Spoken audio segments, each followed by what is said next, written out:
وعودة مرة أخرى إلى شوارع القاهرة وأسرارها. حارة التنبكشية من أجمل وأعرق حارات القاهرة الفاطمية، وهي من الحارات التجارية الكبرى لبيع التبغ والمعسل. وقد اشتق اسم الحارة من كلمة تنباك التركية، وتعني باللغة العربية كلمة تبغ. لم يعد للتنباك أثر في الحارة، ومع ذلك لا تزال تحتفظ بنفس الاسم، وهي تمتد ما بين سبيل عبد الرحمن كتخدة بشارع المعز حتى منطقة رحبة العيد بالجمالية.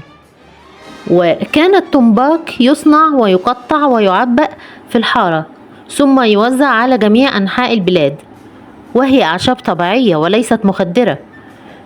والحارة بها العديد من الآثار الإسلامية، مثل مسجد ومدرسة جمال الدين الاستدار، ووكالة بازرعة، والتي كانت مخصصة لبيع البن اليمني.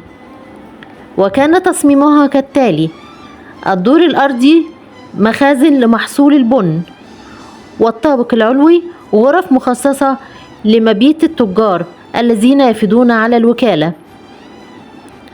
اختفى التنباك وتحولت الحارة إلى مركز لصناعة الشيشة بكل أنواعها النحاسية والزجاجية والرخامية. وما أجمل شوارعك يا قاهرتي العزيزة، وما أكثر الحكايات التي تروى عنك. رجاء لا تنسوا تفعيل الجرس كي يصلكم كل جديد. شكرا لكم.